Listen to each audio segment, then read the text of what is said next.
So how did this album come together? I believe, well, first of all, I got squeezed onto this album. That's a lie. Squeezed. False narrative. Squeezed meaning I got pressured, I got forced, I got Suge Knighted into this album. Look, didn't Suge Knight used to wear sweaters like that too? So we all know who the Suge of the group is. It's me. But I recall we were somewhere. I think it's when we did like the Oil City Sessions idea or something.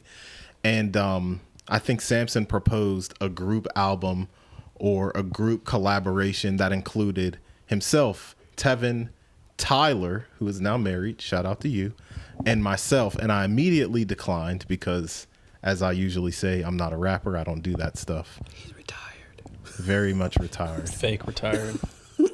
As I say, rappers never retire. They all lie. The only one who hasn't is Joe Budden. He hasn't lied.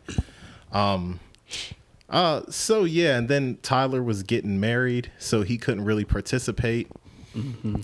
Yeah, I remember. I almost forgot about the whole session at my house. Yeah. It's all coming back to me now. That's when we recorded sometimes. Yeah. And it took me like... Or not sometimes. Someone, yeah, which Yeah. took me like forever to release after that whole session. And then I didn't know it this. started then. I'm pretty I feel like- sure I it feel like started that's- then. The idea was thrown around. Yeah, we're 'cause- all there and we're all yeah. like, woo, we're doing stuff. We're Yeah. making music, Okay. hanging out. 'Cause that was the first time he met you guys in person. Yes. So Had that bomb burger. This dude's talking about food. But oh man, I don't want to talk about food because I had some garbage food there, and that's no fault of my own. But so Tyler couldn't do it, and the idea was to do it like have a mutual place to meet up, and and Tyler was like, I can't do it. I'm getting married. That's more important. And I remember texting Samson and he said, I remember where I was at. I was working and he was like, I got an idea, but you'll say no. And I'm thinking in my head, don't write me off before you even ask the question. And then I don't know if he asked or just proposed it. And he proposed it, and I was thinking, oh, yeah, you're absolutely right. I am going to say no. But, and this is some stuff that nobody knows about, an argument that Samson and I had some years back. And I'm not going to say an argument, a dispute, a brotherly dispute. And he said, and I'll never forget it. He was like, I don't ask you for anything. He might have said, I don't ask you for much, or I don't ask you for anything. That's some real stuff. And I remember that argument. You remember that? and that stuck with me. So he asked me that or asked me whatever. But I remember that. I'm like, okay, fair enough. He doesn't ask me for much. But I wasn't really asking you. It wasn't. It was just he was guilting you, telling you. No, it wasn't like a question. It was just like an idea. But it was real. Like it was like you know what? Can I do this? Sure. Like absolutely. Like it's not like I don't, just because I say like I'm retired and don't rap. I was never a real rapper. I was never releasing music anyway. So, but like I just stopped the action of writing raps and doing that stuff. So like the rap is still in me to do it. I'm like, you know what? Let's.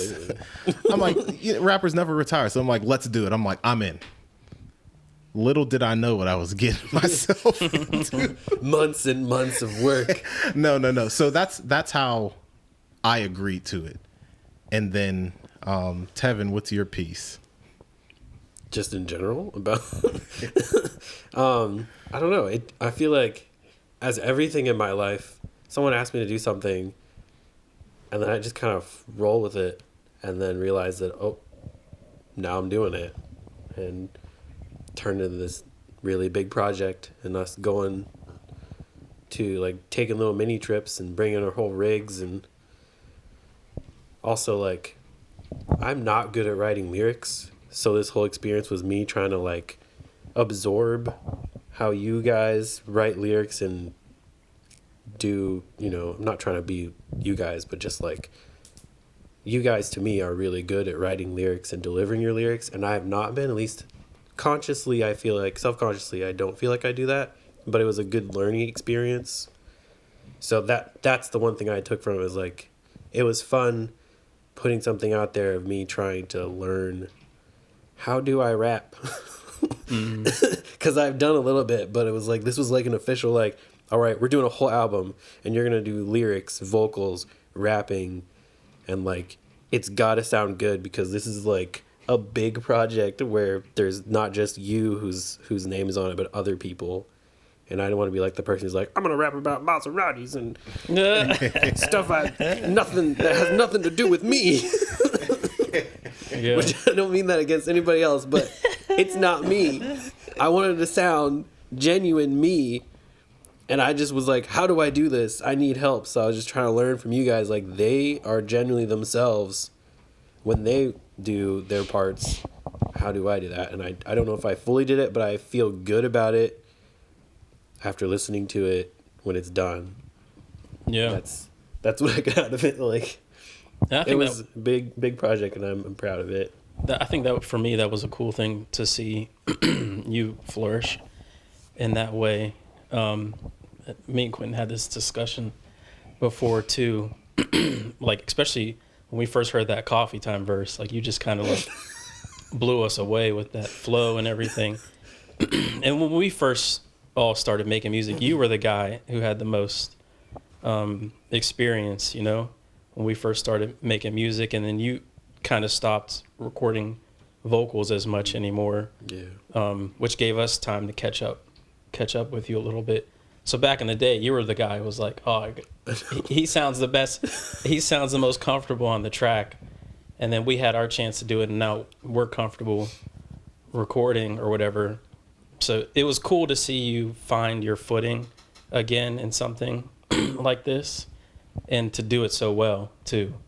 Like that, like helped push us even more when we were recording, to see you come in out of nowhere with that verse and then just like kill it for the rest of the project. That was really cool to see. It did. It came out a lot differently than I wrote it. That's for sure. Yeah. That's probably because Yeah. I was all pumped up from you guys too. So Yeah, you snapped. I still have that song that we recorded like years and years ago. TMZ on them.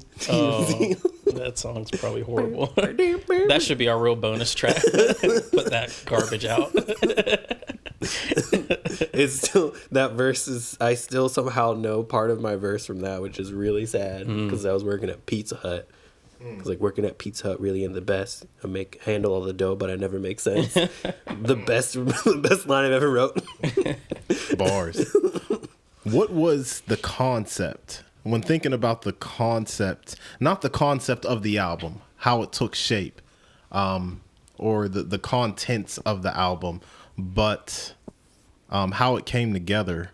Like, because you two, I don't do anything but rap. I have no other talent but rapping. I'm not a producer, so you guys took care of the production.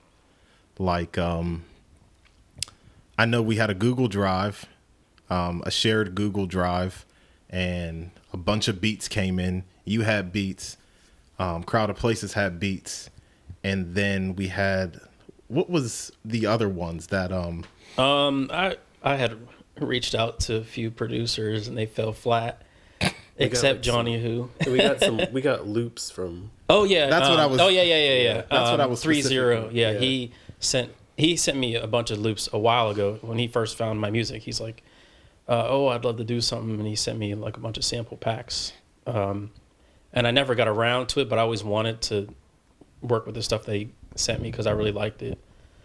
And then when we were figuring out beats and stuff, I'm like, oh, I should probably send it to Tevin because he would do something with it, and that's where the song sometimes came from. That loop Was is that so nice. Yeah. And then I was feeling lazy at that point as a producer, so I'm like, I'll give this loop to Tevin, and I'm sure he'll do something with it. I mean, when someone gives you a loop, that helps a lazy producer also. Because I was like, what do I do? Oh, Yeah. this loop is basically doing all the work. yeah. Because it was really good. But yeah, we had asked other mutual producer friends, and none of them were able to give us anything. They flopped. Or you. Sorry, go ahead. No, because I'm about to get obnoxious. oh no. No, what I'm gonna Let's say warm is, up to obnoxious. no, yeah, I'm not gonna get fully obnoxious. We're gonna keep it respectful. But for me, like I think maybe they just don't care. Like, oh, I'm not gonna send you a beat, or I feel like when you're excited to do something, you are going to act quick. Excuse me. I personally feel that way, and that's not always the case. People are busy. We have lives. All three of us have lives, but yeah, and you got to be in the mood for that to give them bail. You got to be in the mood for that kind of stuff. Yeah. Because I've had people reach out to me to like work together or whatever, and it's like I'm not really in that mind state right now. So but I'll let people know I can't do nothing right now. Yeah. But then these people go silent. You don't hear nothing bad. Yeah, it's interesting. We're not Hollywood. We're not famous by any stretch of the imagination, but people go Hollywood before they even make it. But so yeah, we had some that was people. producers and collaborators as well, vocalists. We reached out to people. It just didn't work out all the time, but we got some. Everything worked out that was supposed to work out because everybody who was on the album and helped with the album For sure. played a good part, made it what it is. Yeah. So we appreciate all the collaborators. We had a huge Google Drive of beats and instrumentals. It was just no hooks, no melodies, nothing was done. I think maybe if Crowded Places, if you had, I don't know if any of your beats had like background vocals that you had worked on in the past. I had the hook for The Promise. Yeah. I can't remember if I think I sent it to you guys with the hook. Mm-hmm. I don't think I'd recorded it after I sent. So I had the hook already because I think I was working on that song before we even started the album, and I had came up with the hook for it. Usually that's what happens with my songs. I'll have songs with just choruses on them. And so that was one of them. I made Sometime. When I made that one, I made it with the hook. Yeah. Mm-hmm. Because it really, I didn't have to make the melody, so I just made the drums and like sang on it, and I was like, "What do you think?" Yeah. I can't think of the other ones. Some of them, like I'm trying to think when I made the In Due Time one, the In Due Time beat. So that beat you were holding out on. I got the footage. Yeah. I got the you footage. were holding out on that one. Oh. I It actually was in Ohio. Oh, man. Was that Ohio? Yeah, that was Ohio. Ohio That's when what I I first think. heard it. So yeah, I have the footage of that because I remember hearing it, and a lot of the beats for myself, I'm like, I don't think I could rap on this. Mm-hmm. And when I heard it, Samson was like blown away. This was in Ohio, so you played it. You're like, well, I got this, and you just played it, and Samson is like, woo, where'd you get this from? Like, you've been holding out. But I just remember even just watching back the footage, he was so excited, and I remember like thinking, maybe like Rakim could rap on this. Like we just had song the Rakim show. Oh yeah. But for Shout me, out to Rakim. He was a big influence on the album. he was. Yeah. Coffee time. That's what part of that was. Coffee time. For anybody, yeah, I kind of forgot about us seeing Rakim. So yeah, we saw Rakim like between recordings. So we In had Ohio. we had the spirit of hip hop sprinkled on. We went to a real hip hop concert, like transported back to the 90s. All these guys who probably were there in the 90s were Yeah. like, Oh yeah. and we're just like trying to absorb this, like, yeah. Baggy jeans. We had the spirit of hip Top hop. hats. But you know what? That's a good transition because Ohio. How did we even get to Ohio? So we had the beats. We were supposed to write to them. We all agreed on the beats. And we agreed on which ones we liked, which ones we didn't. And the beats just went from probably like 20 to 15 and then, whatever. And the Airbnb thing. So we all pitched in some chicken, some bread. That was funny because you really wanted like a out in the woods type Oh yeah. deal. I forgot about about that. that. Yeah, I wanted like a cool Something with a ambiance. view, Yeah. but everything was like no internet. Or Yeah, like we needed Wi-Fi. really far away. Right. Yeah. Like really out in the sticks, we would have got murdered or something. Yeah. So that flopped. We settled on the suburbs of somewhere. Ohio. It was Berea, but like it was Berea. basically Cleveland. Like, Yeah. Shout out to Berea and my family up there. Yeah, shout out to Hey, Berea. CC. I don't think they live in Berea, actually. But So yeah. And we had to make it a makeshift studio Oh, that's right. and rearrange the beds and everything. oh, that was the second place. That Oh, that was the second That one. was Yeah. the, the yeah, first one. Oh yeah, the first one we were under the blanket. Yeah. Pause. One at a time. Yeah, we ended up. Yes, individual. Yeah. One at a time. We were all. It's in the Polaroid. Yeah, to record our verses. Which in Yeah. retrospect was a bad idea as far as like mixing goes. Yeah. I'll never do that again. For all you people out there who record, don't record under a blanket. It makes it hard to mix. Really. Well, because sometimes we were like this. Yeah, yeah. Coffee time, like, because coffee time was mainly that was the main Ohio song pretty much, and we were all recording that under the blanket. And I'm thinking, oh yeah, this is gonna be cool. It's gonna make it sound real hip hop, you know, because it's all like dungy and like it sounds all muffled. But then when I went to mix it, it was like everybody's like verses, like some of them had to split up because there's like certain parts where like somebody would sound clear, and then there are other parts where it wouldn't sound clear. So it was like I had to be like real meticulous with the vocals on that song. For like people listening on a podcast, not watching, basically we were under a blanket with a microphone, and then you'd look down and the microphone would be at your forehead instead of your mouth. Yeah. Because the blanket's pushing on your head And you're trying to read your and verses. you're trying to read. So it would be bad recording. And Yeah. you didn't know. Yeah. So eventually we ditched that. And the rest of the album was recorded in the open. Yeah. And the South Side one, Yeah, yeah. which was also kind of funny because, like you said, we ripped apart the bed on the one and then put like pillows and blankets on the wall to like try to make sound stop bouncing off. We tried the blanket too, and it Yeah, eventually for like we briefly just we ditched let you it. know. Yeah. And it was too uncomfortable. You couldn't really It didn't perform well. It on didn't us. make much of a difference. It just made it worse Yeah. or the same. So Yeah, I'd rather fight with the reflections of the room than deal with the muffled vocals. Yeah, we had some adventures. we I did know, a lot. Yeah, now in Ohio, I'm not sure. Like, I don't know how many songs we got done, or at least more than halfway done. I know we got Coffee Time done. The song that ended up being The Promise, that was the first song that I wrote to. But I feel like outside of that, on my part, and then also Samson had an idea to have solos. Everybody have a moment to shine on the album.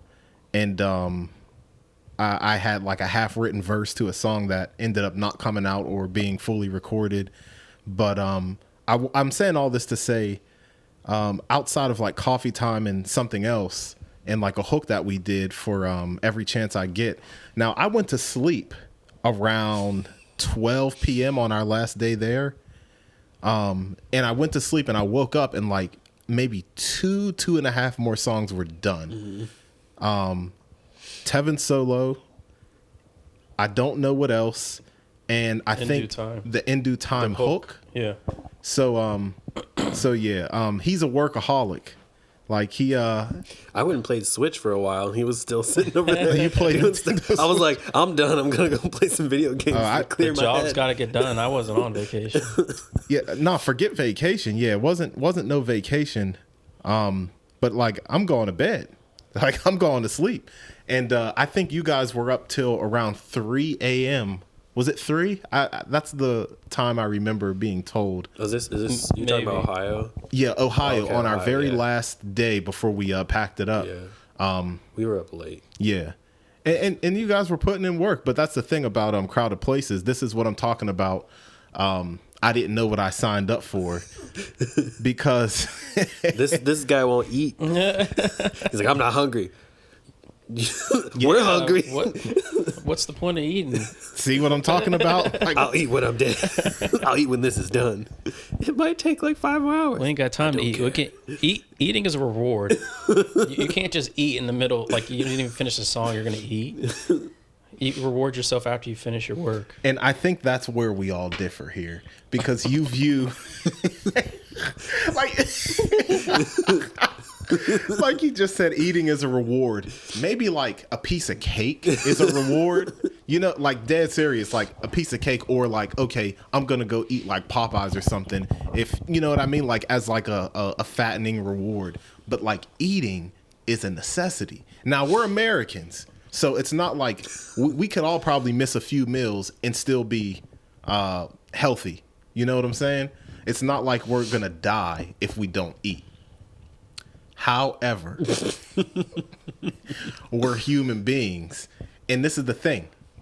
But it's not like you're never gonna eat. You just got to eat when you're done working. It might feel like it though. This is the. I mean, if it's impeding on your performance, then fine. For Tevin, he needed to eat in order for him to put in the work. In my defense, for me, I definitely need to eat. I had a music teacher. I took guitar lessons for like 2 months when I was a kid, and the lady said like, which it stuck in my head now. She said like, always do music after you've eaten. That's what she told me. So I've always done that. Also discovered that I really need food because I will get very hangry and I can't think and my brain's like, but Yeah. I was about to just say you were type 1 diabetic and you I needed might to. be. I was going to give you a clinical medical necessity. I definitely get pretty spacey. For you to eat. But yeah, oh, sorry, go ahead. But no, I'm just saying that's Samson's process. He gets focused and he knows what he wants. But Like even at my job, like I don't like eating at work because after I'm done eating, I don't want to do any more work. I just get tired and sluggish. right. It kills my energy. So But also when I'm at home, which Kyla, my wife, can attest, I will go in the studio. Like if she's gone and I have a day off, like where I'm just alone, I'm like, I'm gonna make some music. I will forget to eat. But it's more like, I'm not saying like I won't eat. It's like, I've been working on this for like 5 hours and forgot that you started at this time and it's been 5 hours and you have not eaten or done anything else. yeah. Maybe haven't even brushed my teeth yet because I just got up. I'm like, I'm gonna just do this real quick. Oh, it's been 5 hours. Kyla's home from work. But that's just because I forget and like get hyper focused on just like, I must make a beat. Right. And that's that's another thing that I was thinking too. Like, you know, when you get into that zone, when you get into that mode. Yeah. And this is the thing, because Samson can't engineer for himself. He, you know, he can do it like where you know, play the beat, then go over to the mic and, you know, start and stop the beat and do all this and make, you know, the edits in your DAW and everything. But when I say like I agreed to it not knowing what I was in for, it's like things like that. Me personally, I don't want to touch your laptop and or Ableton. So it's like, and we had to be fair, we had to do the most basic things. I just don't want to do it. Like, if we're being, and I don't want to screw it up. I hate, like when I just got a new blender, it has like an automatic setting and everything. That takes time for me to get into the mode of learning, if that makes sense. You know what I mean? Because I read the manual. I'm the type of person who reads the manual, who cleans it the way they want you to. I stick to the rules. So when Samson, like, you know, he gets us, he puts us in the not the producer chair, the engineer chair. And it's like, he's like, all right, I'm going to show you guys how to X, Y, and Z. In my head, I'm thinking, I'm not ready for this. real rap. So that's another thing. It's like, okay, there's a mental block in my head that's like, I don't want to screw this up. And then I know that this Ableton DAW is so sophisticated, although we have the most basic of things to do on it. It's like, you know, there's a certain anxiety that I have sitting in that chair as well. But you guys became great recording engineers. You really did. By the end of the trip. You did a good job. I dare you to put me on Ableton right now. I wouldn't remember a thing. It doesn't matter. You know what's funny? Because I think I hadn't had Ableton very long when we were starting this. So I was still like learning. And then also I would get that feeling of like, okay, I have to engineer for you or Samson. I'm like, okay, I hope I remember how to. Yeah. I mean, I've used it, but I'm just like, okay, just don't delete that track. Don't mess up. Yeah, but like all the technical stuff for that role doesn't matter. Your job there is to help encourage the person recording. Stop. Yeah, hit and don't ruin their momentum, which you guys were great at. Yeah, So, it's you know, it was taken seriously. Yeah. like I think. yeah, like a but person's recording, like, It was that, just how does something- that sound? Maybe you should do it again. You know, that kind of stuff. Yeah, there's a lot of sessions whenever Samson's the engineer, he's like, I think you could do it better. Yeah. I've done it like 8 times. No, I that one part just, I didn't feel it. Yeah. I mean, yeah, there was like certain points where I'm like, just go again. Like, I'm not even, don't even ask me. Just record again. It paid off. Yeah. It was a lot of work, but it definitely paid off. Quentin was a little more stubborn on that because he didn't want to record, period. yeah, So that- anytime he asked me something like, "Oh, what do you think about this?" and I'm like, "Does it even matter what I think? Because you're gonna not want to record again anyway." Yeah, but there was a couple times where you did re-record. But yeah, that's the thing though. This is the thing. As stubborn as I am about it, I'm there for a reason. I'm there to record, and also I have the attitude. I would say a bad attitude in the sense of like, this is good enough. It's passable. But this is the thing. This isn't a at-home project where you can just say this is good enough. This is music. So when I look back, and this is why you have to check yourself, because when you look back, and I can pinpoint some things that I would have done over. Facts. You made a mistake saying that in front of me. What I'm I'm gonna doing, be like, "Let's go. We can fix it." exactly. What I'm doing is saying you're right, because I'll record and I'll be like, it's good enough. I can hear everything that I said correctly. Like I don't sound flat. Like there was one song that I ended up recording all the way over because I listened back. I'm like, this isn't how I imagined it. But outside of that, if I didn't stumble, mess up, trip up, I'm like, this sounds good enough to me. Because I was in the mode of let's also get it done. Samson wanted to get work done, and as though I'm not as militant as he is when it comes to the process, I also had the goal of getting my stuff out the way so other people can get their stuff out the way as well.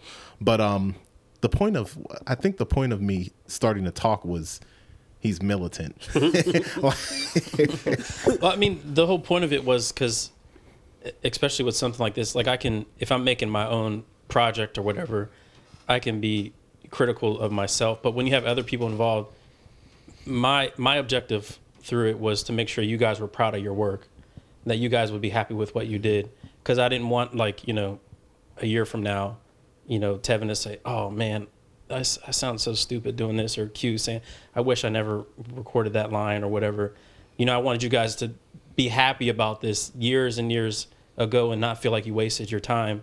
So that's why I was a little like, make sure you guys were involved in the process the whole way through. Do you like this? Are you sure that you like this? Do you want to, re-record or whatever? Because I didn't want to hear later on that somebody didn't like something that they did on this. I wanted you guys to be proud of your hard work. I appreciate for that it. too, because I was having the same sort of attitude of like, it's good enough, but then you'd be like, I think you could do better on that one part, and I'd be like, ugh. But then after thinking about it, I'd be like, yeah, that would have bugged me so much if I would have left it there, because I do that in my own music, and then that's why I just never put a lot of stuff out, because I'm like, I don't like it, and then I move on and get distracted. But Yeah, because there's things that we do and like we hear, oh, I don't like that part about it, but maybe somebody else doesn't notice it, and it's not really that big of a deal. But if it's you and you're feeling that way about it, you're going to always feel that way about it. yeah. So it's just best to fix it before it's too late. And there's always stuff you wish you could do better or whatever, but you still got to be proud of it. Yeah. So I don't know. I want to let's talk about because I feel like we can talk about the South Side some more, like the Airbnb thing. I guess it's out the way that we got Airbnbs.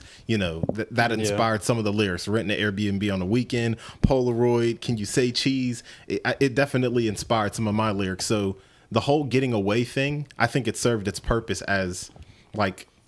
In my mind, when you're talking about mountains, I'm like, what inspiration, like, do you plan on getting from the, like, of course it's beautiful scenery, but I think now that I'm speaking now, I realize how our surroundings did impact the bars. Isn't it called like change of scenery?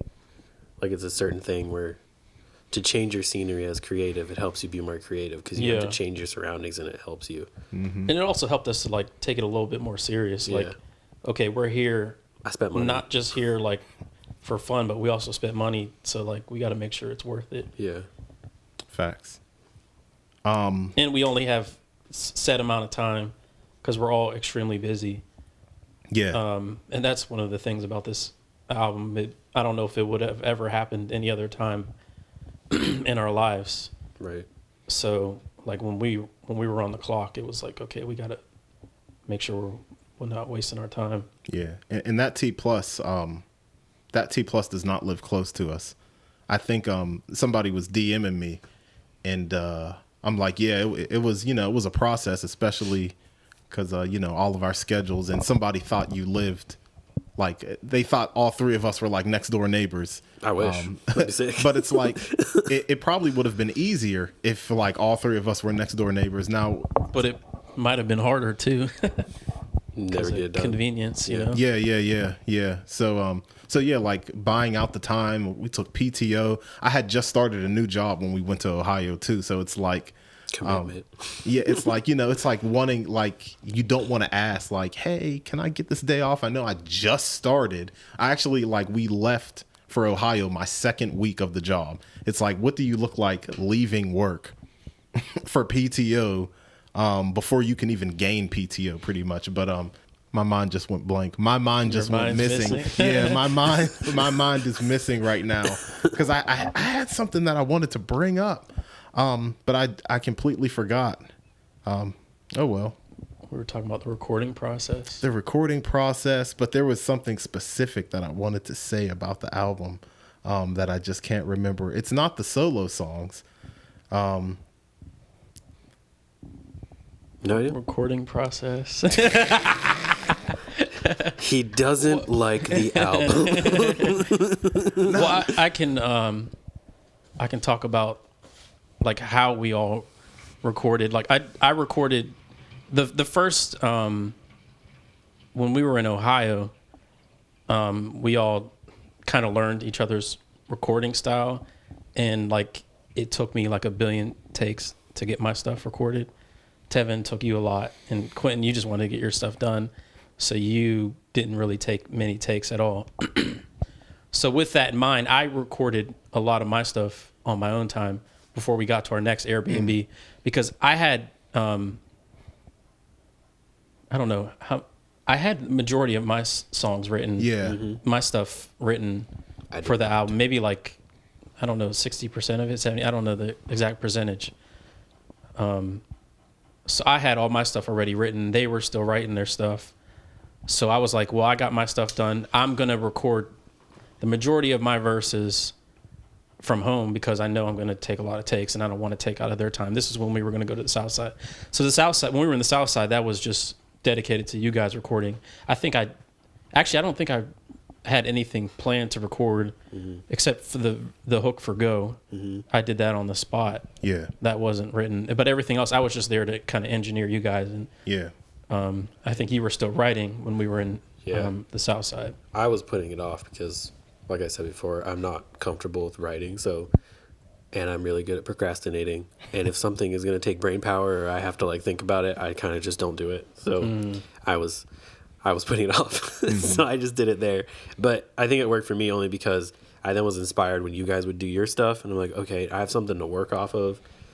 And then sometimes I'd be like, I don't know what to write about, which you guys help me like be like, just write about what you like. So, because I struggled with the good, the bad, and the ugly one. Because that was like a hard song, like a flex song. Everybody's flexing on. I'm like, Yeah. I'm not sure what to do. How do I flex? How do I flex? Especially when you're not used to rapping. That's the thing too. Like that's one of my favorite verses from you. Yeah. The good, the bad, and the ugly. Because like it doesn't sound like you're new to this. You know what I'm saying? Well, that's and, good. And you ended up finding your way on that song Right. too. That's the thing. Like you got started and then you just took off from there. Yeah, because I that was again, that was my worry. Was like I was not going to sound genuine, just going to sound really gimmicky. Like I don't want to ruin the song because it's really good. Yeah. Because like still, the intro plays and then when it starts with that sample and then Q doing the first thing you say, it just like makes you be like, oh, this is here we go. and then I didn't want to be like, oh, this song's like you do your verse, it's super good, then Samson comes in, Money in the Bank, gotta take like 2, and you're just like going, and then I'm like, okay, it comes to me, don't mess this up. Yeah, and you had the third verse too. Yeah. Was there pressure with that? So being much on the third pressure. Okay. Because I was like, I gotta be real. This song has really good energy, and like I don't want to come in there and be like I said, be like rapping about stuff that isn't me. Because I mean, just small town Tevin from Franklin, Oil City area. What's Big he rap Oil about? City. Big Oil. Big Oil. You turned it into Big Oil City. I mean, have you been there? But it turned out good, just only because, I mean, Samson you definitely ghost wrote the one part for me because I was stuck. I will admit it. It's just 2 lines. But still, I was stuck. I will be the first to admit that I had to get a little ghost writing on that one. Just 2 lines. Because I was You're stuck. supposed to take that with you to the grave, Tevin. Nope. I will give credit where credit is due. There you go. There you go. I'm a beginner, and I'm learning from the 2. Most of you rappers I can't relate to. Yeah. You know what? So this is, I found my point by both of you speaking. And this goes along with what you guys said. How, like, writing styles, so on and so forth. A lot of these songs, like I drew inspiration from you guys. Like I know the majority of the songs, and I think this is why I'm not a rapper, because I can't, like, I'll hear a beat and it's like, oh, this is good. But I'm like, I have nothing to say to this. It's like, coming up with your own concept. I can admit that I would need help with. So when I would hear, like, for Headspace, the song that ended up being Headspace, I had nothing for that. Like, I didn't have anything to. And then I heard Samson on the first verse, in his flow. It was the flow. And this is why I talk about you rappers so much, because y'all can say the most intricate stuff in the world and no one will care because it doesn't sound digestible. Samson could have been saying anything on this song, but the flow, armor on my body, on a day, waiting for my beat. I can't even recite the lyrics, but I know how the flow went. And when I heard that, I'm like, And then that's when I was able to write something. Coffee Time, absolutely nothing for Coffee Time. Samson was recording, and as I kept hearing the beat flowing, as I was engineering for him, and he was rapping, I came up with something. This is my best flow, playing around. Then he made it the hook. That was supposed to be the beginning of, like, my verse. He made it a hook. He said, I think this would sound good as a hook. I'm like, if you say so, whatever. There it go. There goes the hook. The most unexpected hook. I did not see that coming at all. Yeah. And somehow it still gets stuck in my head. Yeah, I think the reason why I thought about it is because you kept repeating it. I did. After he said it. And I was walking around, and I still do. I'm like, I'll just walk. Kyla can even, I'll be walking around going like, this is my best friend, Hennessy. Yeah. Yeah. So that was a joint effort. Yeah. And then it worked because, I mean, when we were playing it at the listening party, at the end of it, everybody was singing that part. Yeah. So that was a good call by you guys. That was a good call, like, to make that a hook, because and then, like I was saying, hearing other things, hearing other verses allowed me to write, because half of the stuff on the album, if you would have just threw me the beats, I would come up with, like, a big fat nothing, because I'm like, I can't write to this. Like, I don't know. Like, what do you say on this? Woo, woo. There it goes. So I definitely, like, this is why I'm not rapping. All you rappers, this is why I'm not rapping, because it takes a certain talent or a certain creativity to come up with a concept for a song that doesn't sound like crap. You can rap all you want, but if it sounds like crap, who's going to listen except yourself? So, yeah, I wanted to give credit to you guys for that too, because without you guys, there wouldn't be no verses from me. I think there was only a couple songs, maybe 2 or 3 songs. Team effort. Yeah, That's the Because point I of feel it, the same way. It's the point of the collab. Yeah. You guys we feed off of each other's energy. It's funny you saying that, because at certain points, I feel like I was at like a disadvantage because of that. Like I would have my, like for example, like if you collab with somebody on a song, let's say rappers, and this is like a a pretty like well known thing among like famous rappers or whatever. When you make a song and you have your verse on it and then you give it to another rapper, they have such an advantage over you because it's like, oh, they're definitely going to have a better verse than you. And then you've even heard stories of rappers like, oh yeah, I had to go back, re-record my verse or whatever. So you guys feeding off of the stuff that I came up with. And I'm like especially Headspace, I'm like, Quentin and Tevin's tone is so much better than mine on this song. Like they sound way better. And I'm like, I disagree, man, but no, the way you guys like recorded it, the performance of it, I love you guys' tone on it so much better. So a lot of the songs, I had the back seat and watch you guys like pretty much elevate the tracks. But you were, this is your name for the rest of the episode. You are the blueprint because you laid it out. You laid it out. The songs out. You got them started for us to, would I say thrive? Dare I say thrive? But on the other hand, there was like the good and bad and the ugly. You had your verse first, on that, so I was able to feed off of that, and then that, I looked at that song like I was like a feature on it. Like I gotta do my best on this song and feed off of what you did. Same thing with The Promise. I ended up rewriting my verse for The Promise to make it fit the way yours does a little bit better. I didn't notice that till recently. I knew you re-recorded it. Yeah. But I'm like, he just wanted to re-record it, and it didn't hit me, I swear, till like last week or something. I'm slow. I'm like, oh, this mirrors my verse in a sense. Yeah. I'm like, dummy. It makes perfect sense. So yeah. There are so many moments when we were recording this where I was just like sitting like when we were in the South Side, I was sitting on the bed on my laptop, and you're like recording your verse. I think it was for Good and Bad and Ugly, and I was just like, I'm like looking at Sam like, we are making something really cool right now. Because as soon as you were like, hold on my weight, I've been outside driving up in the state, I'm like, ooh. Which again, that's when my nerves were like, for my part, but like.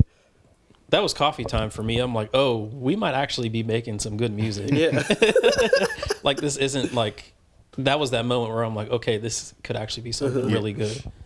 It's a good thought. When sorry, go ahead. Oh no, I was just gonna say I keep going back to that song. I listen to it when I go to work, like at least 3 times a week. Before work. Good and Bad and Ugly. Yeah. Oh yeah. I know like half of your verse I'm memorized already. Cause I'm like pulling into the hospital. I'm like, hold on, wait. Okay, I'm ready. Turn up. Clock it. I was gonna say it was coffee time for me when it was finished. When I saw what we came up with, like the finished product, it's like, wow, we did that. Like I felt accomplished. Like I felt accomplished. I'm like, wow, okay, we're gonna make it. So and we knew right then that should have been the single. Oh yeah. One last thing about the recording process. I know for myself, one of the reasons to clarify, one of the reasons why I want to get it over with is because I feel like now I'm a little bit disciplined when it comes to memorizing my verses, because the way that I write is I'll write a few lines, then read everything. It's like I recite my bars with every new bar. So if I write a line, I start from the top. If I write a few lines like throughout the day, like during work, I'll recite it. So it's like by the time we get to wherever we're going, I should have this down. So I think that's another reason why I don't like the recording process. If I mess up, I'm like, this. Like I get mad at myself, like, this. Like a few verses I was doing without my phone because I'm like, then like toward the end of the verse, usually it's toward the newest, like the last lines are the newest ones. Mm-hmm. And then I kind of forget those. But yeah. Like that was one of the other moments when you recorded Diamond Dame. Oh, like, yeah. I'm like, I'm sitting there on Samson's bed. I'm like, he doesn't have his phone. There's no excuse. How does he know all this? Good memory. Like that's cool. Like that's really cool to hear what your process is, because that's the hardest thing for me. I can't remember the lyrics to songs that I've put out ever. Me neither. I don't remember. It's so song hard titles. for me. And I'm just sitting there like, he doesn't have his phone. He's doing the whole song, just the whole way through, and it sounds good. It's like you recite it so many times. That's the thing. If It's you good, recite it though. so many times, it's like you should know it. You know what I mean? It's like, I tell people all about. I tell my coworkers about that experience. They don't even know who you are. I'm like, my friend Q. Do you know what he did? You're not gonna listen to the song probably, but I'm just gonna tell you right now. oh well, thanks, I guess. It was an experience. It was pretty cool. Yeah, and to clarify, the recording process sucks.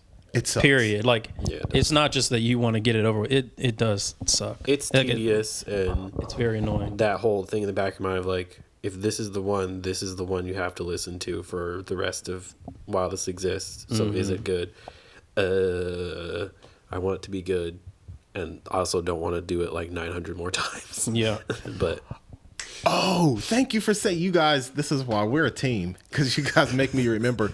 I don't like the concept of punching, because to capture the same tone, X, Y, and Z, and because I'm not a rapper and I'm not a recording artist, my ignorant mindset is I don't want to have to punch anything. Of all things, I want to like with a break in like a verse, if I was to stop and then start, but I don't want to punch anything.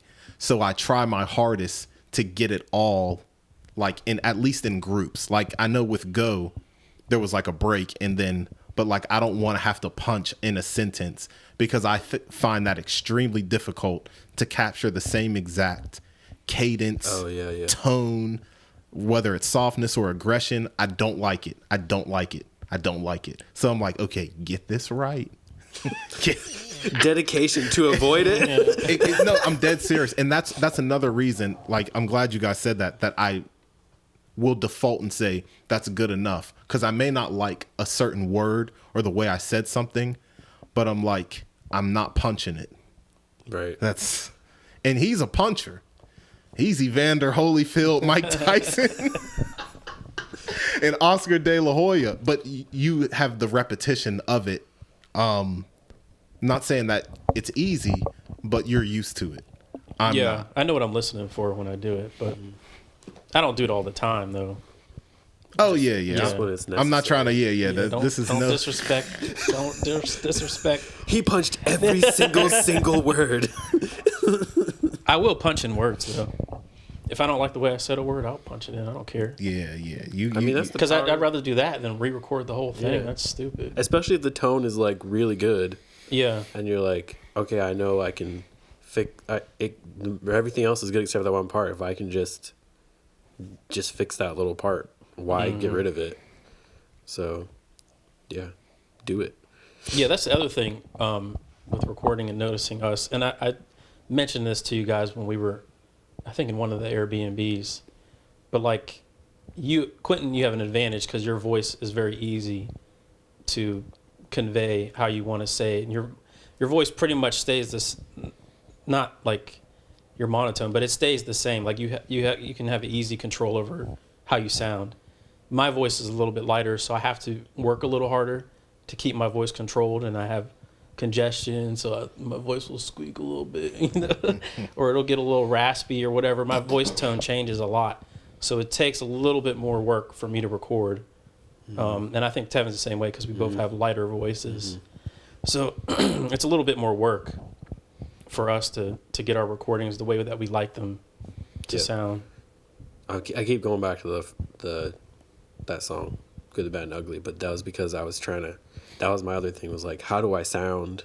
Because I got this little wimpy voice. And I want to be like, like, I had to be, which that was the one song that Samson was like saying, like, again, do this again. You gotta, because I wasn't hitting it right, and it just wasn't sounding quite like it does now, the finished product, but like, because it's just hard for me, because this is the voice I have. Yeah. But you can hear the aggression in your voice. I'm dead like trip to Japan, I spend a few weeks, me and the missus sipping on tea. I do that every time I go, like, me and the missus sipping on tea. Like, you can hear the aggression. And even in coffee time, I just need respect. honestly, you were demanding respect. Just with your tone, it was like, I just need respect, face turned You down. meant it. Exactly. So like the conviction was conveyed, so. That verse is funny because I was accidentally saying stuff.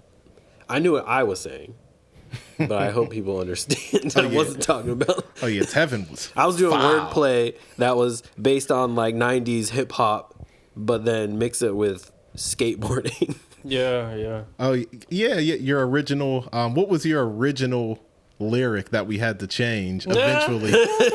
I'm glad you said that because this needs to be known.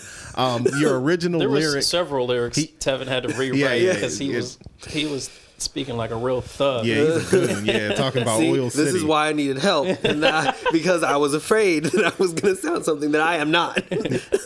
What was the original thing on Good and Bad, Good, the Bad, the Ugly that we ended up having to change?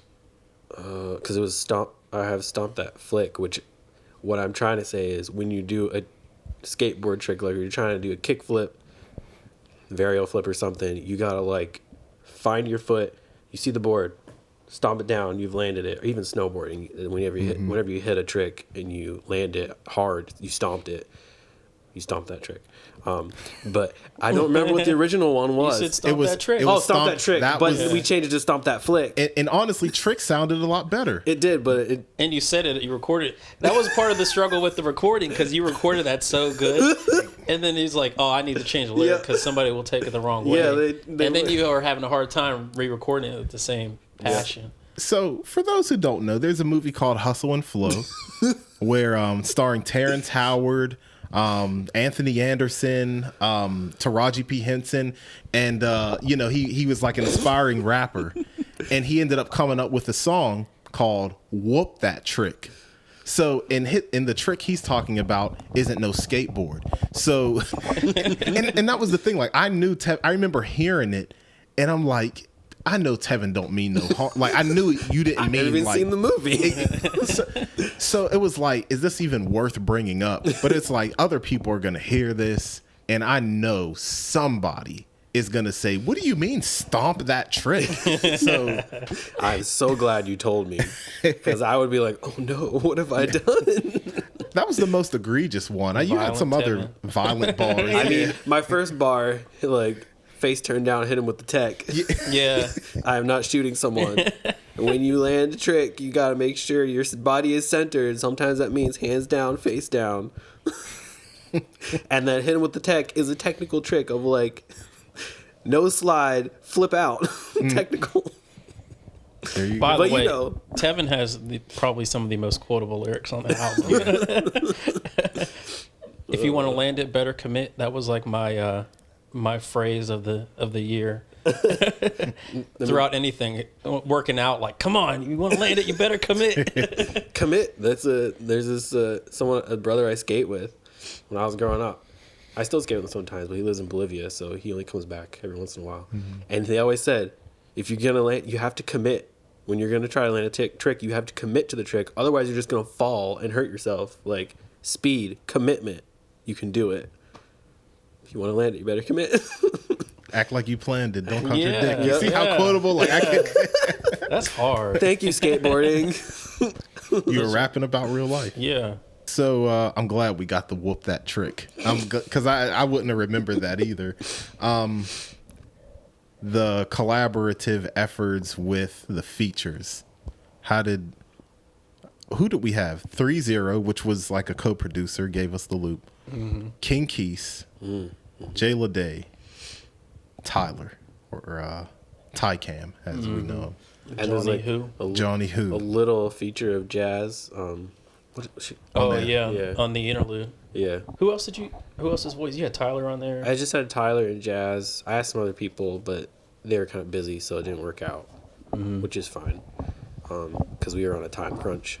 Which I feel bad that they weren't able to, but I think I got enough people for it. Because actually, that little interlude like sounded pretty much like what I heard in my head, which I was really happy with. Because Wow. that usually doesn't happen. Yeah.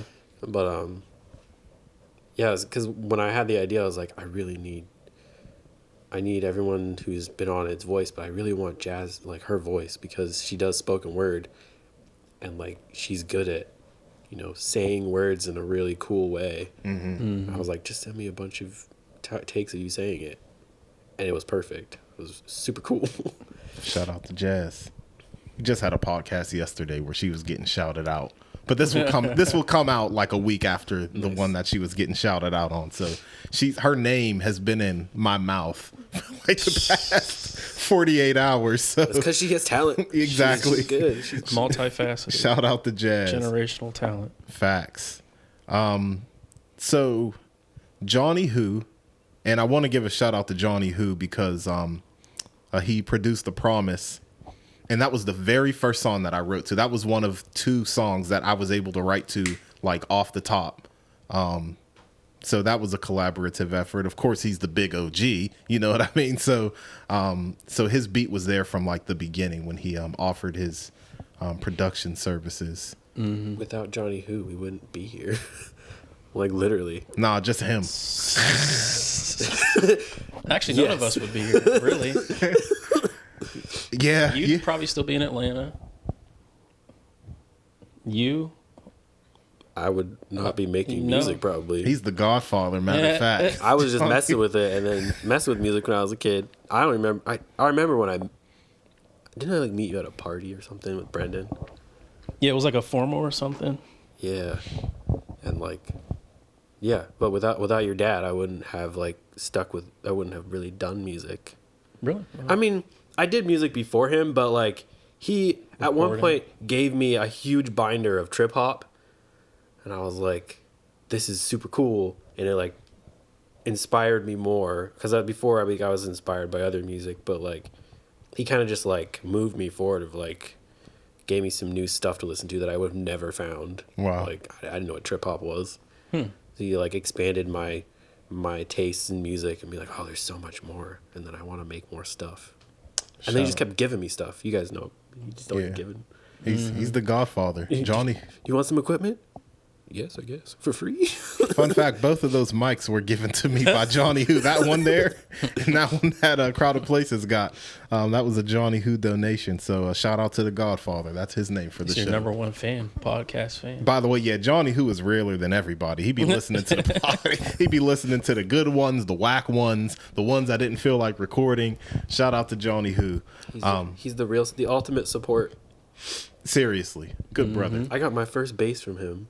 He gave me that Phantom bass. I still have it. It's kind of broken now, but I played that thing forever, and it was free. And I was like, I always wanted a bass, and then he gave me a bass. I'm like, oh my goodness! And then I played that thing to death, and it finally died. Literally. No. The Phantom bass. So Johnny Who on The Promise. Now Who 3-0 was Samson's man also. So shout out to him. Samson, you wanted another rapper, right? Which sure. is how King I Keith, think, yeah. like an Was that- outsider. Oh, rapper. yeah. I made the suggestion to you guys. Like, what do you think about getting King Keith? I think, I mean, part of the reason is because he's local. He's a cool dude. Also because Cafeteria Cypher, it was all of us on that. So I thought it would make sense, you know. And he when we had a listening party. Many people don't know that or won't know that. But he heard the good, the bad, and the ugly. He's like, y'all should have had me on this. But that was like a completed song. Like we were all like working on that. Yeah. But for Go, I didn't think it seemed like Keith was having a hard time writing because like he got it, and we were all aware. Not we were all aware, but I knew like Keith didn't rap on stuff like that. But it's like, well, let's see what he can do with it because Keith is more of a turned up dude. Like all of the beats that he would rap on are turned up, and he's snapping woo woo woo 808s trap type stuff.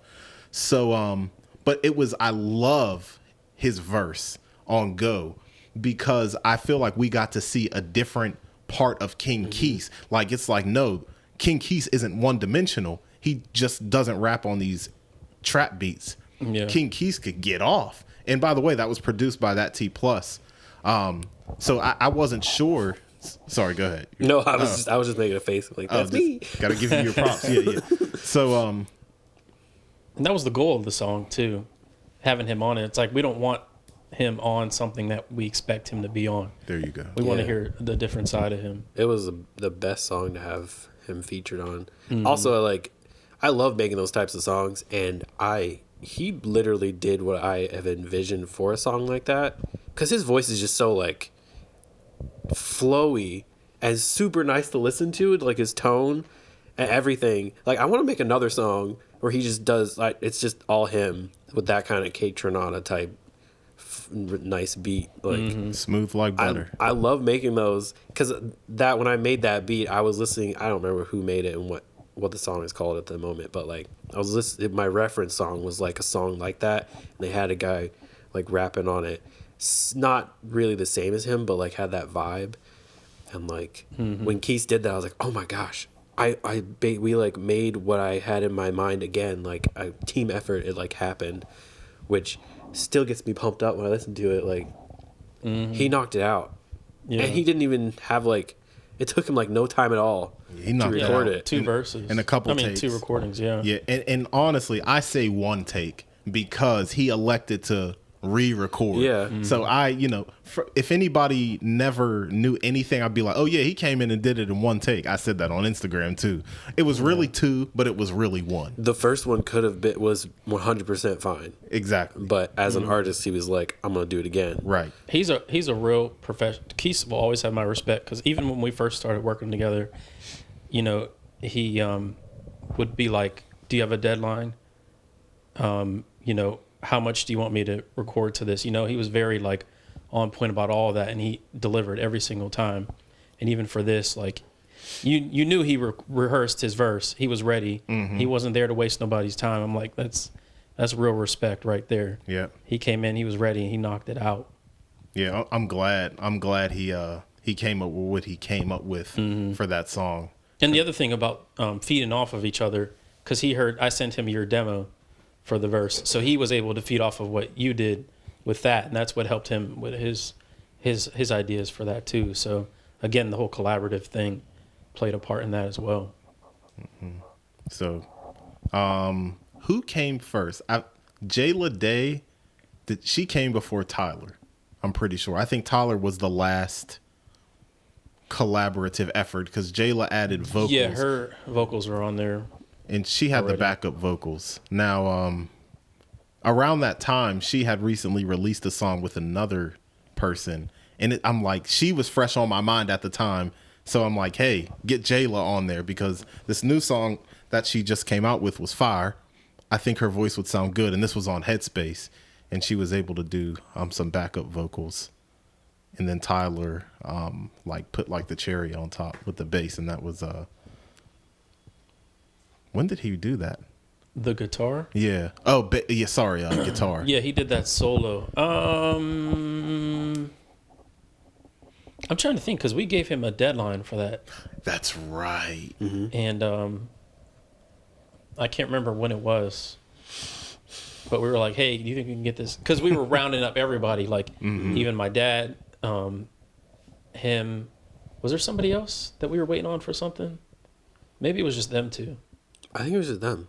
But we were like, hey, do you think you guys can finish your stuff? Because my dad was adding additional production, and then Tyler had the song for a while. We were like, just do whatever you feel on the song, and he did the guitar part.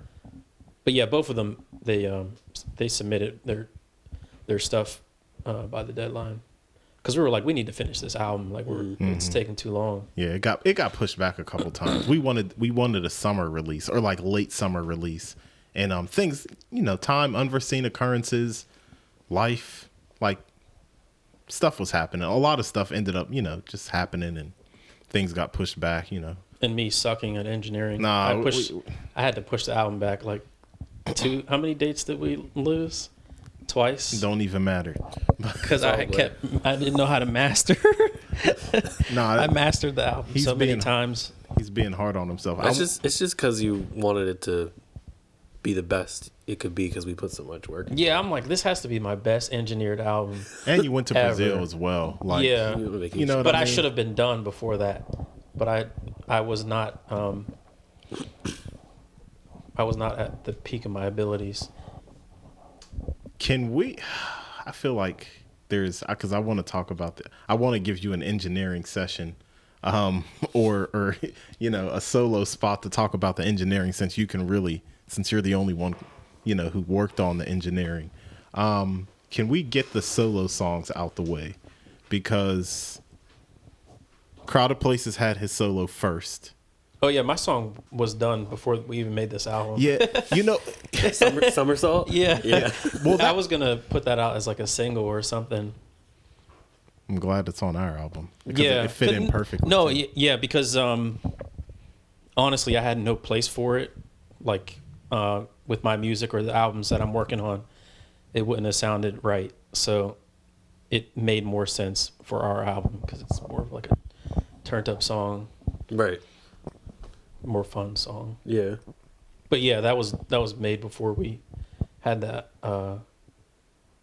Actually, you know what? Now that I think about it, selfishly, I wanted everybody to make solo songs so that I could have a place for that song. There you go. So I'm like, I'm not going to be the only one who's got a song by itself. At least you admitted it. You know I'm just realizing that, and I'm like, I can't be the only one with a song by myself. Honestly, And I wanted it to be on a project. It would have been on brand because I was going to get to that as well. I just wanted to cover the songs because I know I didn't want to have a solo song. I was going to have one, but it's like that. It was the song that fell apart. It was called Fun, and Oh, I forgot about that one. yeah, and like I had some stuff to that. I think about it and I'm like, man, I wish I could have finished that. Finish it. Nah, I'm done. But but I'm like, but I wasn't gonna have one. Tevin ended up recording one. That just kind of happened. Yeah, I was asleep. That was one of the songs that happened when I was asleep in Ohio. And so yeah, by the way, so I don't want to move past Somersault. That song is going crazy. Streaming wise. When I first heard it, I'm like, oh yeah, this is it. Like this is the song. He's over here whispering, feel like Sherlock. They don't play him ball. Like I'm like, oh yeah, this is it. This is the song here. Like I love the one part in that song. I forget what you say, but your lyric's supposed to hit on the beat and then you don't, like on purpose. Or you like clap. Yeah. I can't even recall it. then I have you a bad know memory. how it. Oh yeah. That Oh, part- you want to hear something funny? Absolutely. So I recorded that clap at work. I went into the bathroom at work, and I went into the stall. Made sure nobody was around, and I did the clap. So you know how it goes. I did that in the bathroom. I did it a couple times. Because I wanted that, that room sound. So Interesting. yeah, that's where that came from. That's so funny. And I actually recorded that part. Like when I was recording the song itself, I recorded. So you know how it goes. But then I had the idea. I've heard songs before where they've like put like live recordings in place of the vocals, and I've always liked that. So I thought I would put that in there. But yeah, I recorded that in the bathroom. This at work. dude's a nut job. I can only imagine anybody who was near the bathroom, walking past the bathroom, hearing the crazy patient. Yeah. I made sure I wouldn't get. It was early in the morning, That's even worse. so I Low wouldn't key. have got caught. Hey, when inspiration hits, I mean, if you want to land it, you better commit. I'm always using the voice recorder on my phone to record random things at work. Mm-hmm. Or like if you stick your head in a linen cart, because I distribute linen at the hospital, it has the perfect sound. It has the perfect recording sound. I would like make a noise and be like, I want to use that. I'm gonna sample that. You had a song, and I call it the gospel song because it's spiritual.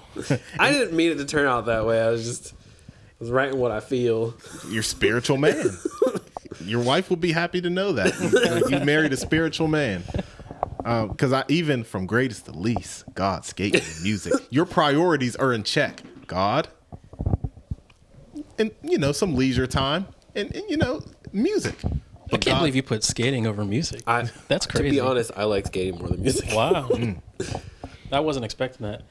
I can zone out on both, but I like skateboarding a lot. But I've been doing it longer than music technically, so it's a part of me. I'm not good at it. I'm average at it. Nah, you can. But I love it. So Yeah.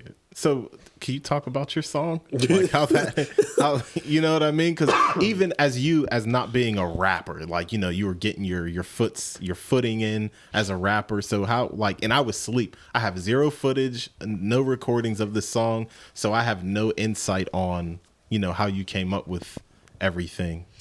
I don't know. I was just doing what Samson had said the one time. Just write about what you know, what you feel. So I was just doing that. Like, that was on my mind. It's always on my mind, I guess. But just, I think every time I write, it's just like what I'm feeling. The album is about, at least to me, the album is about like trying to improve yourself and like grow as a person. Which that's basically what it's about. Just trying to grow as a person. You made a commitment to grow as a person, to be the best you can be. And like, you're going to make mistakes. Forgive yourself is basically what I'm saying. Like, you're going to always make mistakes more than once. And you just have to keep forgiving yourself and move on and grow as a person. That's basically that's what it's about. Inspirational. It's beautiful. I'm going home. Yeah. I remember when you recorded that part, the going home part. And that was just like off the cuff. Like none of the singing stuff was planned, but there was so much like to that. Like you really feel that. I remember when I was like mixing it, because actually a lot of what you said I didn't understand on that song. But as I was like mixing it, like even texted Quentin, I'm like, I'm feeling a little emotional listening to this song. Mission accomplished. He's so sad. Especially, you know, at the ending when all the singing comes in and everything, like it like really, there's like a real genuine like feeling to that. It turned out pretty good. I don't want to be depressing for anyone, but that's just my vibe. Mm-hmm. Yeah. At least when it comes to music, sometimes I'll just write what I feel. That's what the song brought to me, so... And I think it's good if people are fans of your music. You don't really touch on your personal life that much in your own songs. And that was like a little like glimpse into, you know, a little bit more about you and your surroundings and the way you think. And Kevin is a sad man. Give him a hug, y'all. Give him a hug. we got to get to know you a little bit better on that song. Right. And I feel the same way about Diamond Dame. That song is powerful. We got to learn a little bit more about Quentin. Sure. And your single, I just learned that you're hype. My single is just straight superficial. My lyrics are sad enough. We have some fun. He gives. Do something different. We all did something different than what's expected of us. Yeah. I want to have fun. Yeah. I was just gonna say someday I will record a song like that. Do it. Get the people moving. Then I'll keep it in my hard drive for the rest of my life, and no one will hear it. No, we got to hear that. I was just gonna mention, I wasn't gonna do a single. I wasn't gonna do a solo song. I was, stubborn. But Diamond Dame came at not the last minute, but I'm like, you know what? You're different enough. And then there's two people out of three of us with.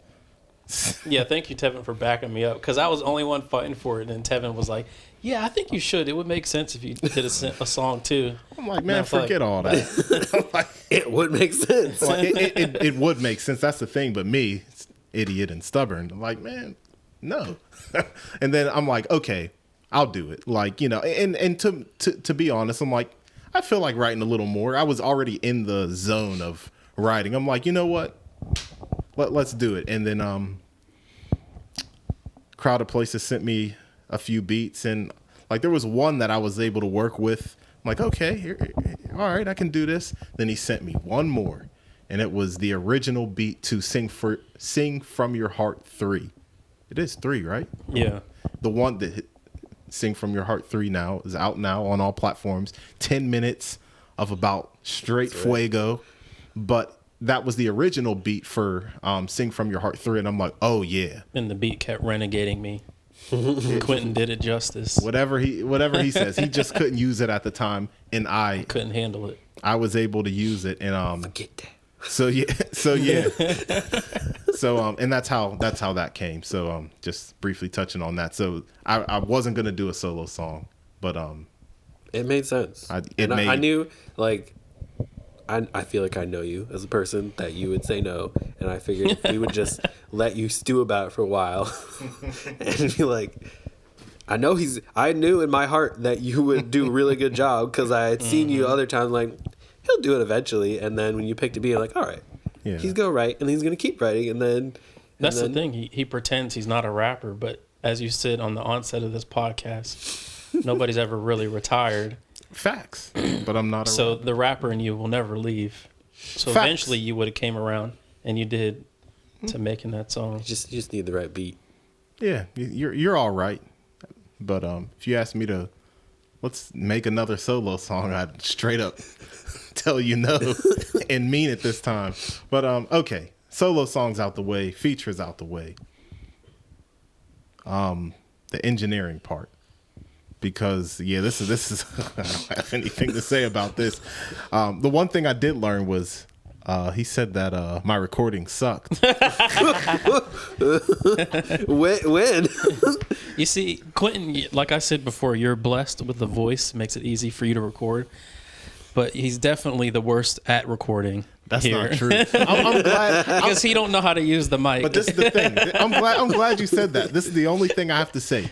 I'm speaking into this is the thing. I'm speaking into the mic, and then this is what I don't understand. Now I believe you. This is the thing. I don't not believe you. But the me in me is going to say you're wrong. You want to know why? Because this is the thing. I was being conscious of where the mic is at. And the thing is because, okay, the joint is on your head, but I'm looking up at I'm like facing the mic. And for the most part, I knew my lyrics. But when I did have my phone out, I held it up here. And like I was doing my best to face the microphone. So and then, okay, I got the footage as well. This dude getting all worked up. He's getting worked up. No, because this is the thing. Because I want to do things right at the same time. So when I do things wrong, I kind of get mad. I get frustrated. Not mad, but like frustrated because I feel like, what did I do wrong? I'm trying to do it right. So when he's like telling me like my recordings suck, I'm like looking at the footage. I'm like, okay, in this footage, like I'm kind of far away from the mic, but at the same time, I have the headphones on and I can hear myself. So I'm like, this is your moment to tell me what I was doing wrong. Because forget the rap game. I'm not a rapper. I'm not doing it again, but I want to know how I could have done better because I thought I was doing it right. It's just it's experience. You just gotta have time recording because it's not just like the distance you are from the mic, how close, how far it is, how loud you are. You just really gotta listen to how you sound, and that's probably the hardest part. Like even I would say like probably recently for me, I'm more in tune with how I sound, so you're able to correct things while you're recording as you hear yourself. So like it's not always like maybe you have to speak outside of the mic a little bit. Maybe it might sound a little clearer, but you have to know how to listen to yourself, and that's hard to do if you're also trying to remember your lyrics. You're also trying to read out of your phone. But like I said, that's where the experience comes in, where you can balance all that stuff and at the same time know how to control yourself while you're recording your voice. Recording sucks. Yeah, it sucks, but you have to put a lot of time into it to figure out how you sound and how you're jacking up while you're recording. Because it's not like you couldn't hear yourself clipping because you could hear it, but you don't know how to correct it. That's because you have to know your voice and how you sound. I agree. That being said, I'm going to put my mic down. When you make your solo album, then you'll have enough time to know. Yes. That'll be plenty of practice for you to figure out how to record yourself properly. Again. That being said, I'm going to put my mic down because I have nothing to say. I want you to talk about we got the I made it difficult to mix and master out the way, because I guess that sets the stage for the constant mixing and remixing the songs just so it sounds right for the listener.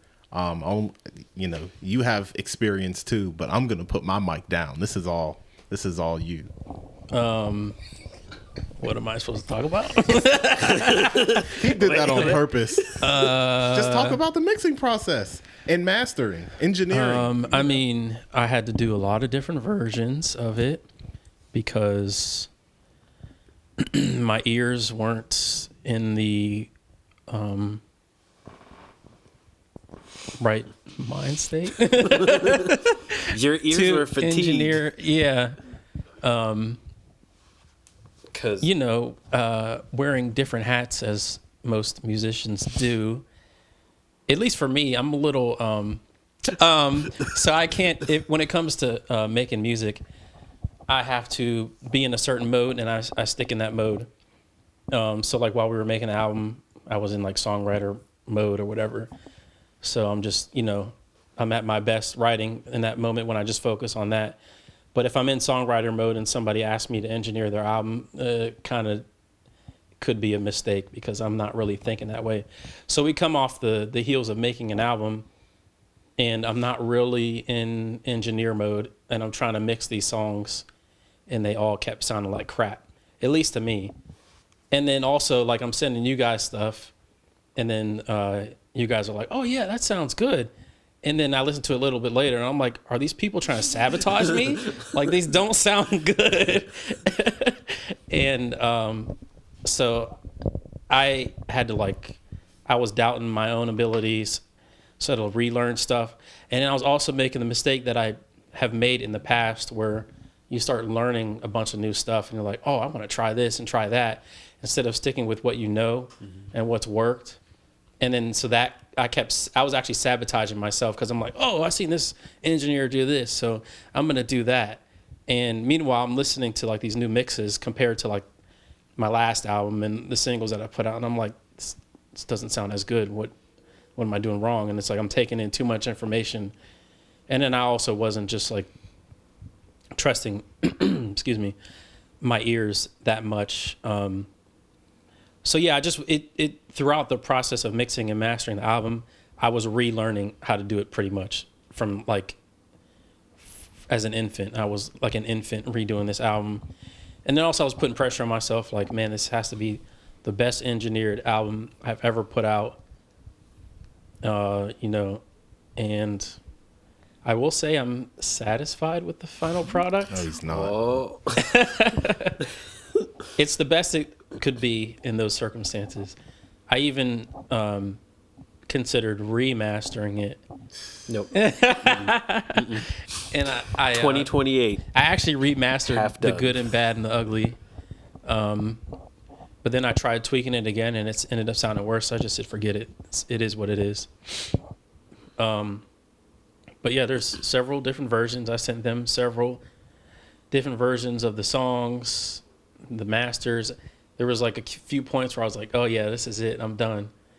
And I'm like, this is the final masters, guys. Yeah.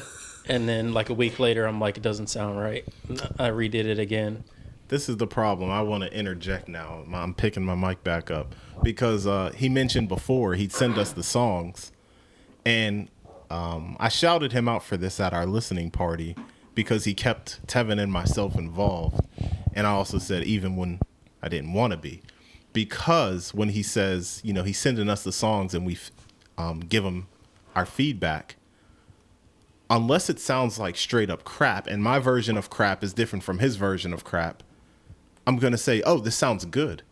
Like, this sounds good to me. So I'm not hearing what he's hearing.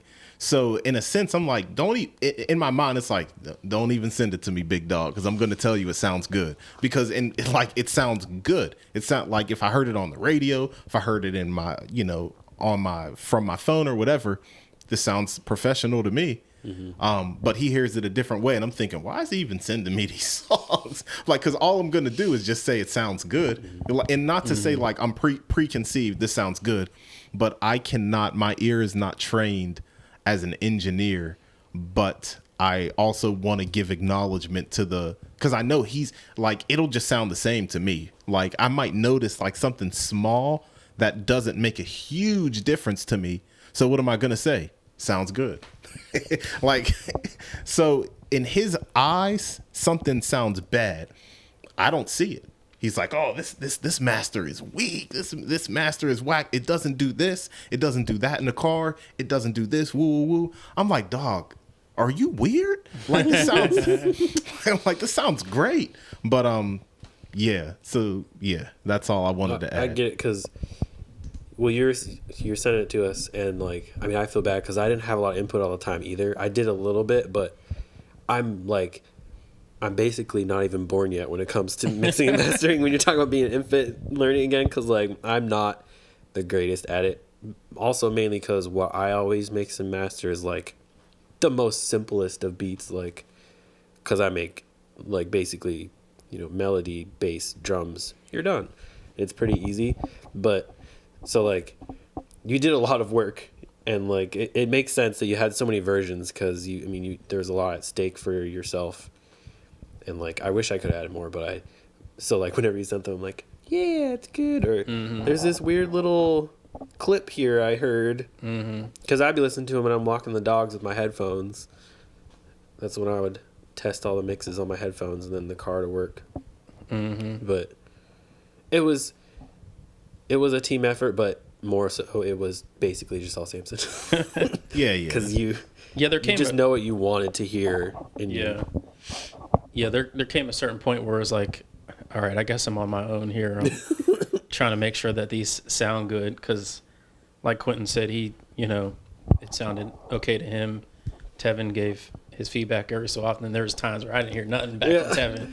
I was like, okay. It's either I listened to it and then I like forgot to even respond, or it was just like, I don't know. Yeah. I don't know because I still am a noob to like knowing, like I know what sounds good to me, but what sounds good to me also might be like complete trash. Yeah. And I didn't know how to articulate like, I don't know where... Could have more saturation. That's the thing that's why I was asking you guys. I think your opinions were more valuable than like a professional because you guys don't have any bias towards, you should do this or do that. It's just, especially when it's like your voices too. It's like, oh, I don't really like the way I sound on that. That was part of it too. Like I wanted to make sure you guys liked the way you sounded because you're represented on it too. But, the way I was looking at it was... I was asking of you guys things you weren't in a position or cared enough really to give because it wasn't as important to you guys as it was to me. Right. I will say I really liked whenever you would send a mix and then like my voice sounded even better and I had no idea how you did it because like when you sent Bad For Me, I was like, wow, I sound extra good and clear, and I don't know. I don't know how you did it, but it sounded like from the first version to from like the 10th version to however many versions, like there was a version in between there where you sounded really bad and I like jacked everything up. I was like, let me go back to the original version. I can't remember it. There were so many versions. There was, but the final one was just like, I remember listening to that one and being like, this is very clear. I can hear everything. And then like the final version of Coffee Time also, I'm like walking the dogs. I'm like, this is the clearest version of the many versions you sent. Yeah. Like, he's done it.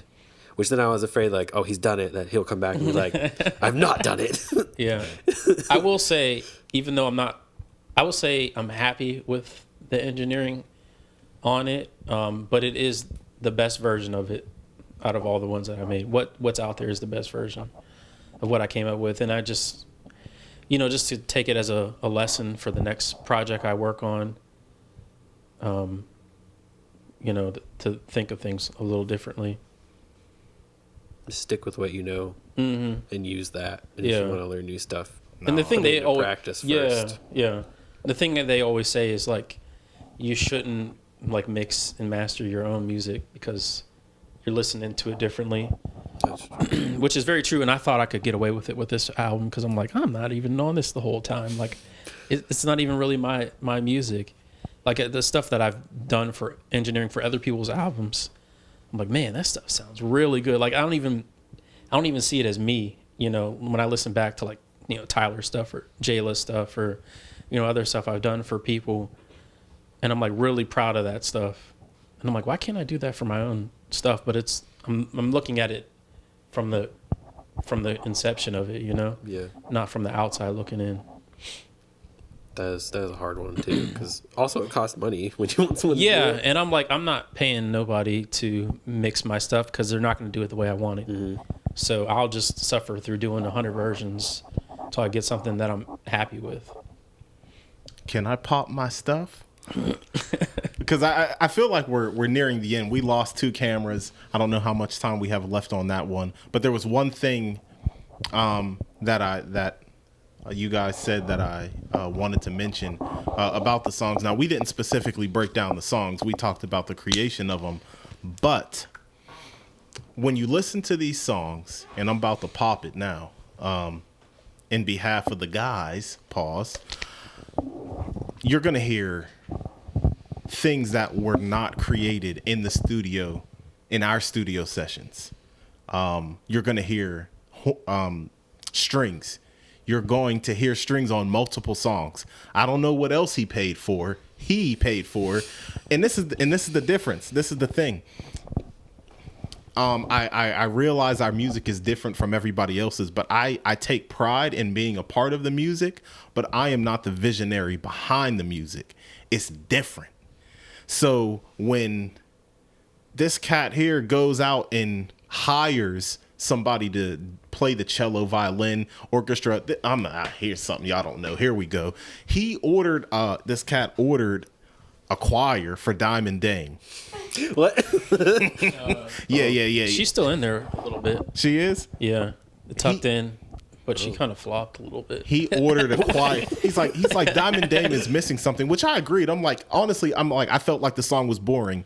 I felt like the song was boring, and I'm like, I agreed that it was missing something, but he ordered. I'm like, the song, like it's over. Like that's my song. That's my contribution. If it's boring, it is what it is. It's there. Like it's not horrible, but I don't think it's the most exciting song.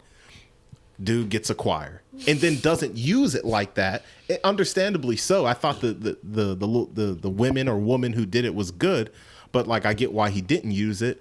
But that's just one thing. Money was spent for things that had a minimal contribution. The strings on, the contributions on, was it The Promise? Mm-hmm. Did sometimes have strings. Yep. Yeah. And then In Due Time. So the strings made In Due Time. Oh, man. What it was. It took the song to another level for sure. That song, it's so good. So good. There's a difference. I like to say this. If you want to put me in the rapper category, fine. I am a rapper. Crowded Places is an artist. I feel like I got to say that again. No, don't. Spare me. You can call me a rapper, but Crowded Places is an artist. You know what I'm saying? Because even I want to go back to Coffee Time and the idea to make This Is My Best Flow a hook. You know what I'm saying? Like I wouldn't have did that. That wasn't my idea.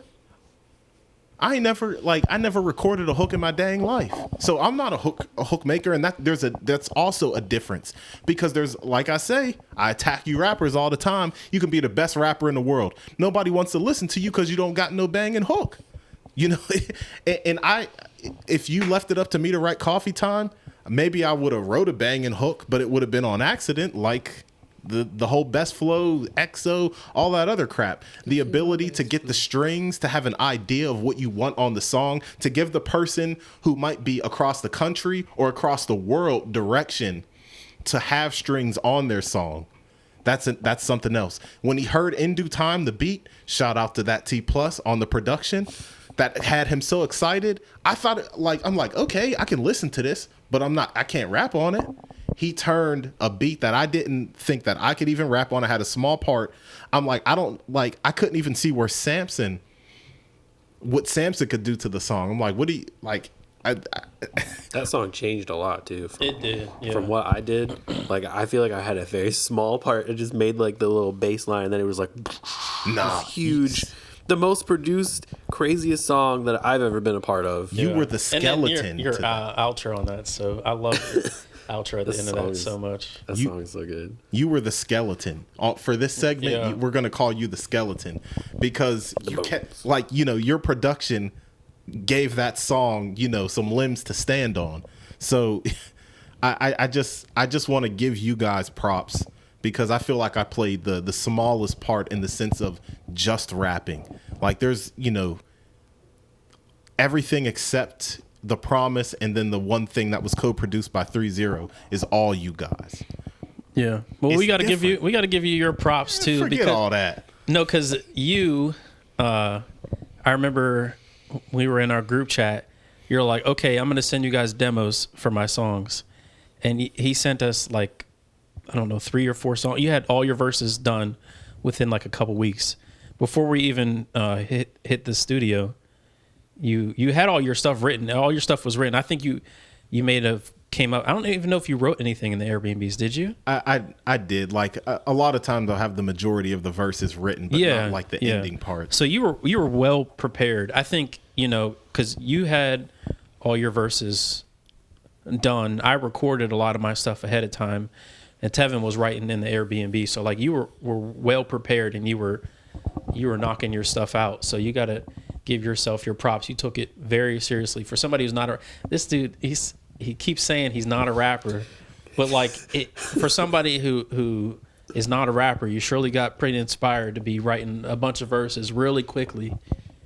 So You pressed shout me out for it. shout out to nobody pressed you. Nah, he pressed me. See, we Shout out to the Cool Hand podcast Forget all and that. Cool Hand because you showed out and the people really wanted Cool Hand raps. and you forget gave all it to them. that. No, forget all. Thank you, but forget all that. Talking about I was well prepared. I was well prepared because if anybody ever worked at a secular job with me, I take work seriously. Doing this album felt like work. So if I see my coworker working hard, and it's not like I'm a lazy bum at work or anything, but having coworkers who are working hard also inspire. It's like, I'm not going to just have my coworker working hard. I got to put it in too. So it's like if I know he's putting in work, I don't like it. I have a busy life. I don't know how or why I have a busy life, but just adult life is busy, right? We could all agree on that. Yep. So it's like, even like he's working hard and I feel like I'm like, chin deep in problems, but it's like, I got to get my stuff done because my coworker is working hard. I know he's working hard. I'm over here, this idiot. And I'm going to explain why I say idiot, because all these Walt Disney, Steve Jobs, Kanye West people, they have big ideas, right? And this dude piles so many ideas. And when I say idiot, because that's insulting. So first of all, I'm gonna apologize because I really mean Kanye West. I really mean Ye, because it's like, why do you keep piling on ideas? Because you're a creative person. He's like, what if we do this? What? I'm like, and this is me. This is me. I'm like, The voice memos. dog. He came up with so many ideas, and what I'm trying to lead into is, I see him putting in this work of stuff that he added on, but I agreed to. So it's like he's still working hard. I gotta work hard. We had that crappy music video that you guys didn't see. I personally liked it. Even we had the OG. The oh OG. yeah, OG. break that down. You should break that down. You got enough time? I can't even see how much battery, but You should break down the process of that. I'll break it down after I say I didn't want to edit it because I'm not a video editor. Like I do edit my own videos for the podcast, but they're very basic. They're extremely basic. And the videos that I've done, like vlogs, took me forever to create, like months. So I didn't want to edit the music video, but because was so occupied with everything else, I said, I'll do it. I was like, I'll get it done in a week. It didn't get done in a week. But like, that's just how I felt. Because he had so many things, and like, I'm getting like frustrated with Crowded Places. That's where the idiot came from, but I took it back. It's more Ye. Cause it's like, yo, do you realize you're It's self-harm. yeah. I brought those issues upon myself.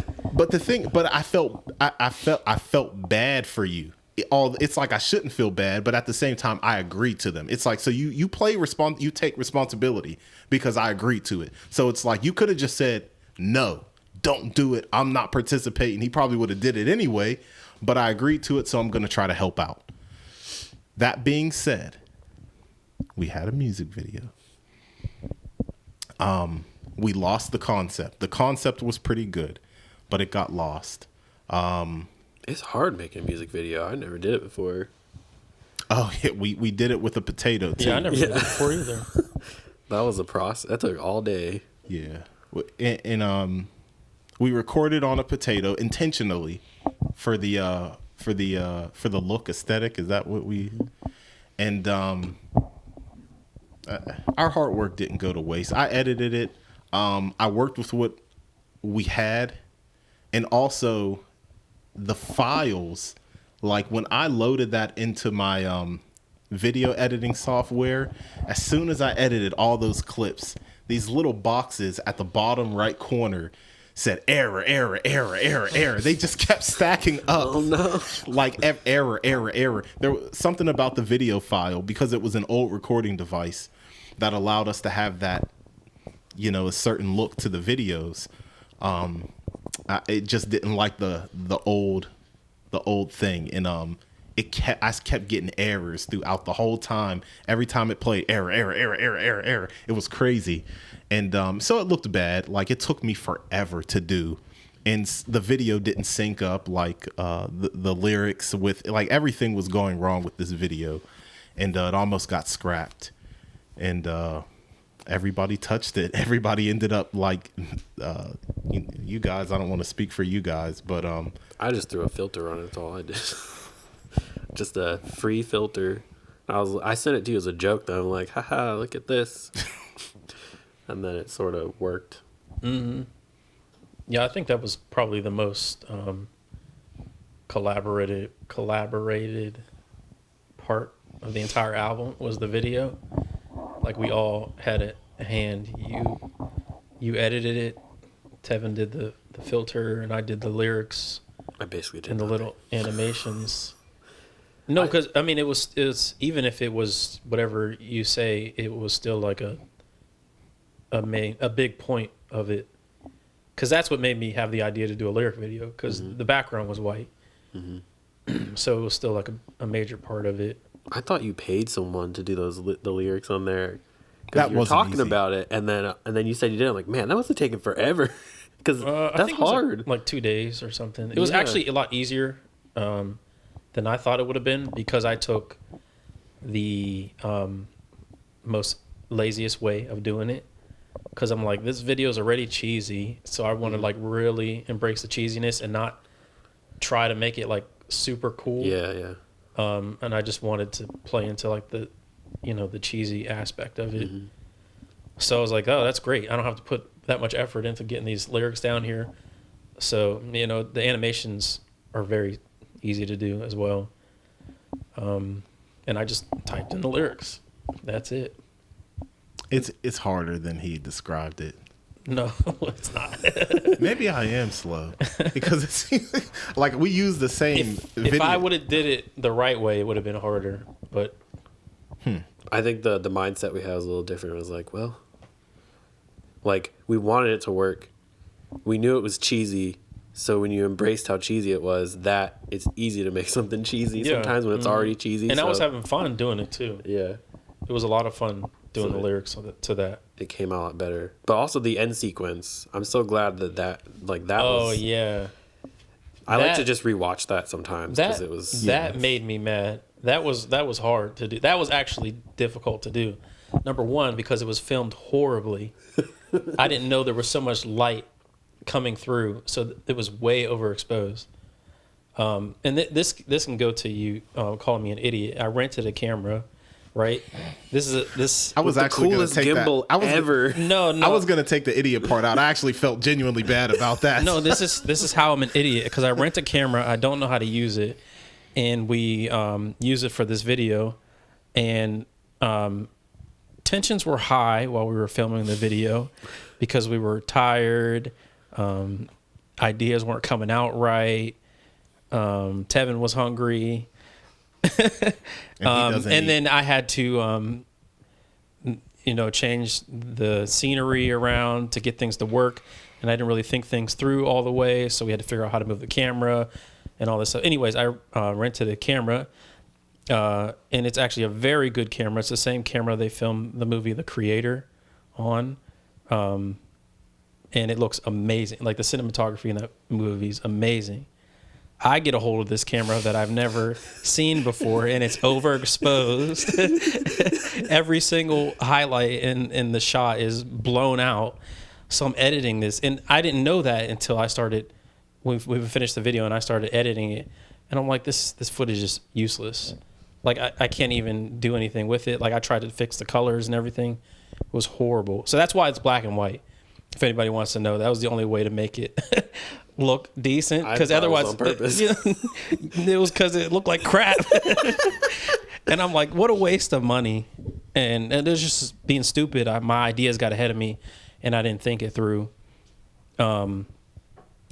So, and then the other thing too, I got the gimbal, didn't know how to use it. We ended up not using it, I think. Or no, we did use it, but I didn't actually use it. I just used it to hold the camera. Yeah, it wasn't like utilized for its purpose. Yeah. So it would have been real great to have it work, because I needed that shot to be steady. Yeah. So getting the picture to, getting the video to stick onto the TV was torture, and then getting it to zoom out. Fortunately, Premiere has like an auto tracking function thing, and it got it pretty right the first time, but then every like little frame it would like jump out because the camera was shaky.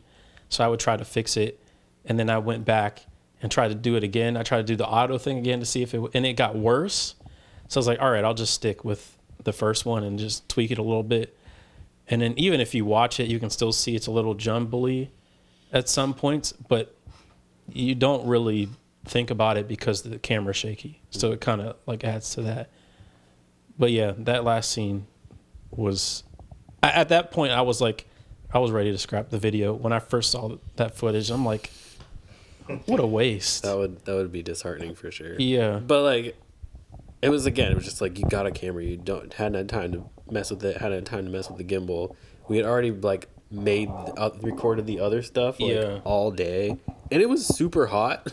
Mm-hmm. Too. Also, he recorded Diamond Dame that same day. Yeah.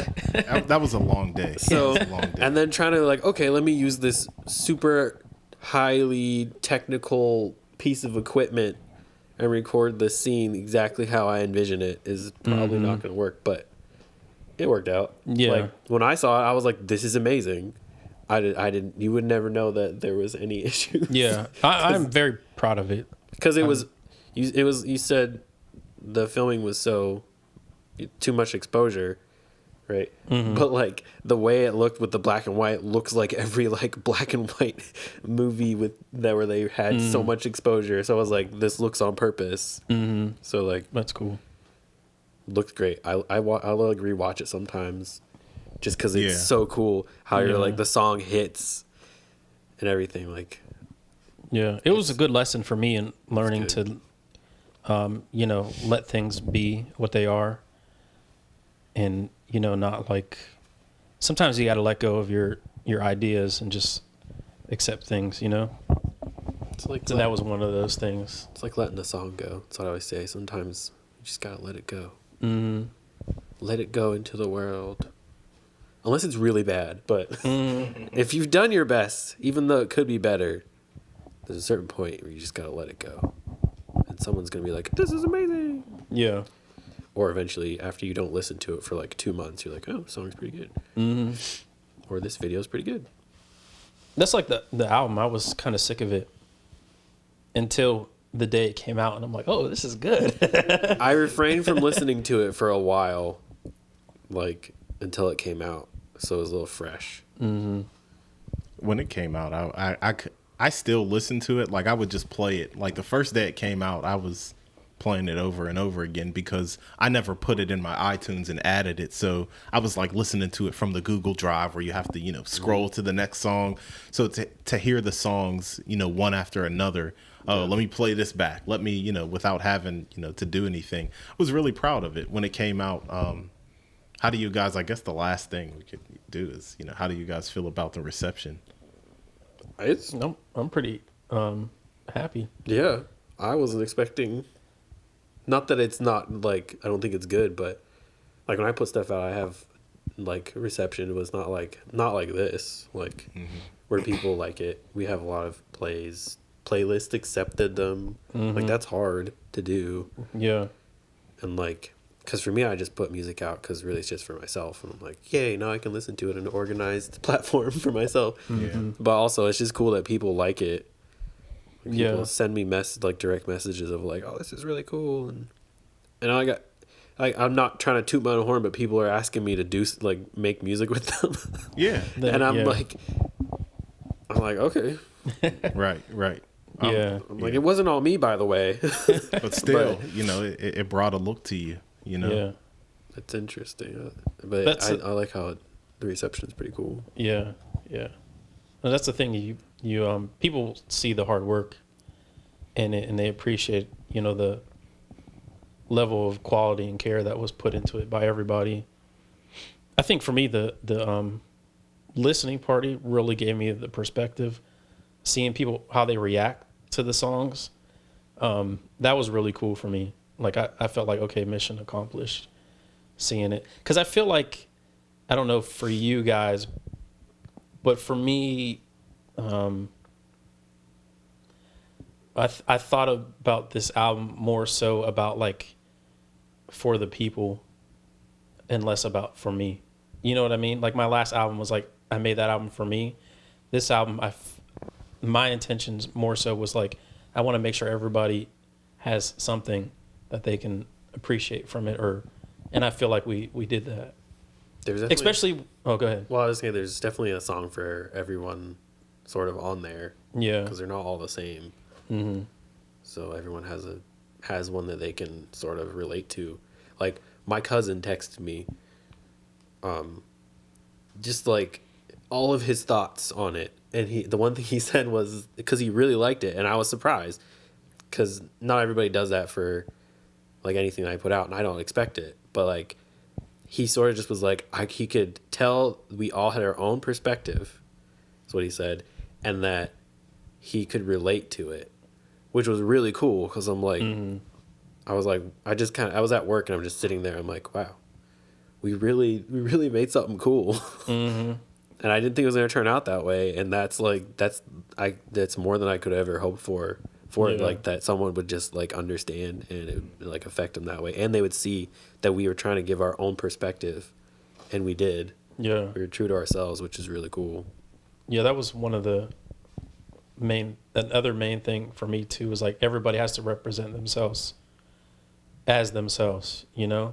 Even just from like the production and the sound of things, like I wanted to make sure there was enough of your style in it and a little bit of my style, and then Quentin, whatever he is as an artist, because you know we don't have like any powerful artist Quentin music, but this is like his statement and you know, about whatever, you know, that is. But for me, like I wanted to make sure that you guys were like the highlights of the album, you know. In the end, we were all just like, for me, I feel like nobody was like out. No one was highlighted really. It was just like, no, like I don't know. It just turned out really well. Yeah, like no, it was balanced. Collaborative. Yeah, it was very balanced. It was crazy. I kind of like, I don't even promote my own podcast as much as I was promoting the album, and I think because like I felt like I owed the promotion because I acknowledged how much work went into it, and I wanted the good reception. I would be lying, and it wasn't just for me. Like it wasn't like a selfish thing. It's like, nah, too much work has been put in. My homies been getting overlooked. Like y'all are going, and I felt like in a sense like, okay, when it comes to my contribution, because people don't know me as a rapper, so I'm gonna push like I'm on this thing, and we came together, we did these Airbnb things, money was put into this and all this stuff, because I know the music is good, and I know there's songs for everybody on there, and I'm not critical of music, but I'm like, okay, I can see if I told Samson the other day, like, oh yeah, I stop after Go. Like after the song Go, like after listening to the album so many times. Oh yeah, I'm like, I just might not be in the mood for the slower paced songs. So I just switched to some Drake. You know what I'm saying?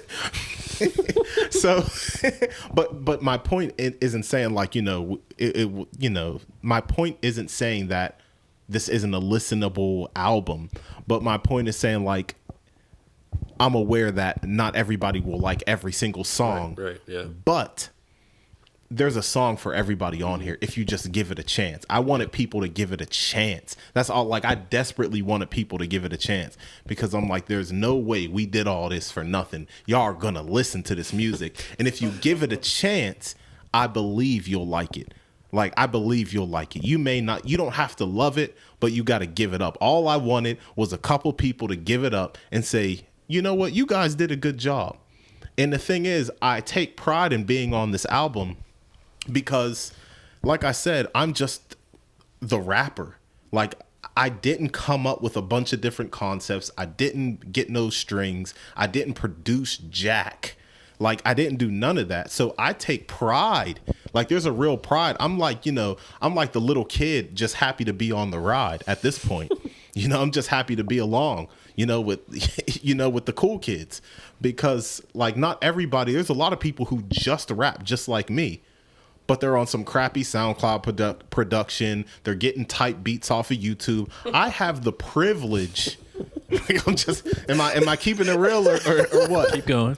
I have the privilege, real rap. I happen, my homie from a young age just happens to be a great producer. My homie since I was 16 or 17, Around there. 16 or 17 happens to be a great producer and singer. So, because Tevin was on a lot of them hooks, we didn't talk about it, but in background vocals as well. So I have the privilege to be a part of this album where I'm just a rapper. I can't take a whole bunch of credit for this album because I'm just a rapper. You guys did a lot of the work, and it's like a true privilege, a true honor to be a part of this because, like I said, not a lot of just rappers can do this, that can be a part of this. So, and we don't want a lot of just rappers to be a part of it. Let's make that clear. So I'm special. I'm like Make-A-Wish Foundation rapper.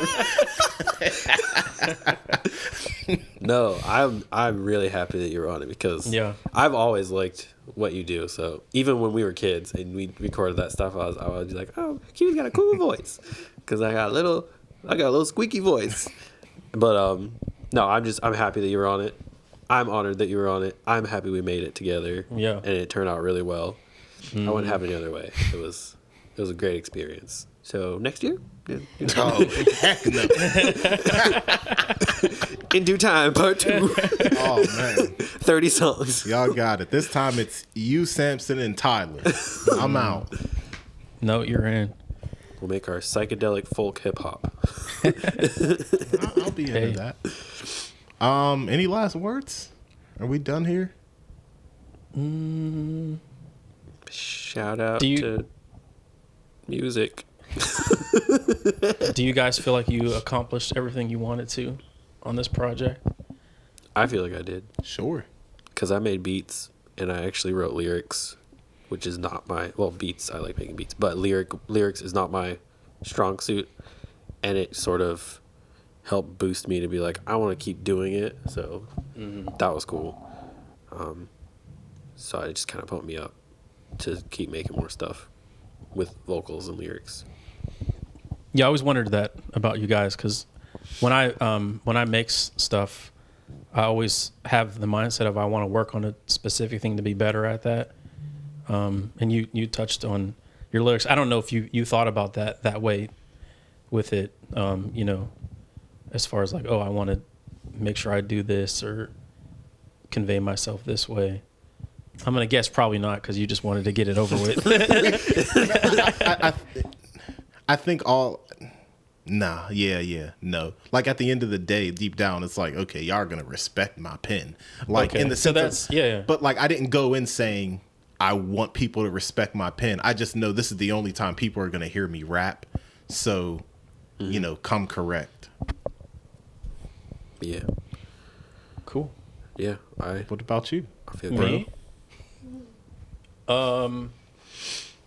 I think for me, my intentions was to rap a lot because my last album I wasn't rapping that much, and I wanted to sing a little bit differently, tap into some new vocals. So those were my two objectives, which I think I accomplished. We did it. Look at us. Yeah. We did it. That's it. Bye. Something you got to deal with. Easy.